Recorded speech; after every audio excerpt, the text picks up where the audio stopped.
कि ये घड़ी को 20% के लाभ पर बेचना चाहती है।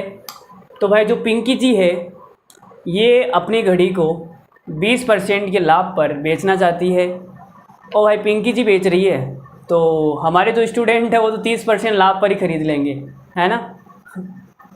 पिंकी जी ने बेचना शुरू कर दिया भाई, वेरी गुड।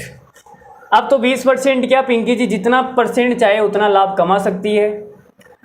भारत के लड़के सब तैयार बैठे हैं पिंकी जी का सामान खरीदने के लिए। देखो क्या है, 20% के लाभ पर बेचना चाहती है, उसने इसे 10% कम पर खरीदा और इसे 30 रुपये कम में बेच दिया, लेकिन फिर भी उसे 20% का लाभ हुआ।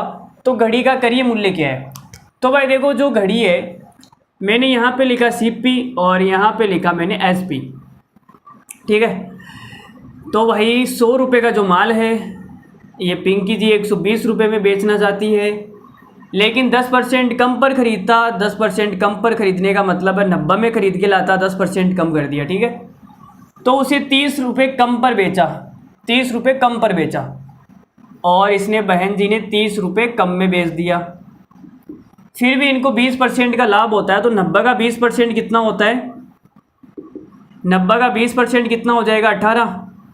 90 में 18 जोड़ूंगा तो कितने में बेचेगा, 108 में। 120 का सामान 108 में बिकेगा तो कितने रुपए कम हो गए, तो आप बोलोगे सर 12 रुपये कम हो गए, 12 रुपये। और इस 12 की वैल्यू कितनी है, 30। 12 की वैल्यू 30 है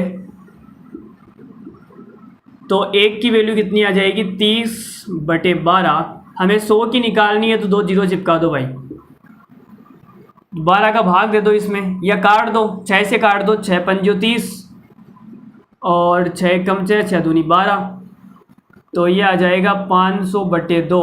इसका मतलब 250 रुपये। जो घड़ी का करिए मूल्य है वो 250 रुपये है भाई।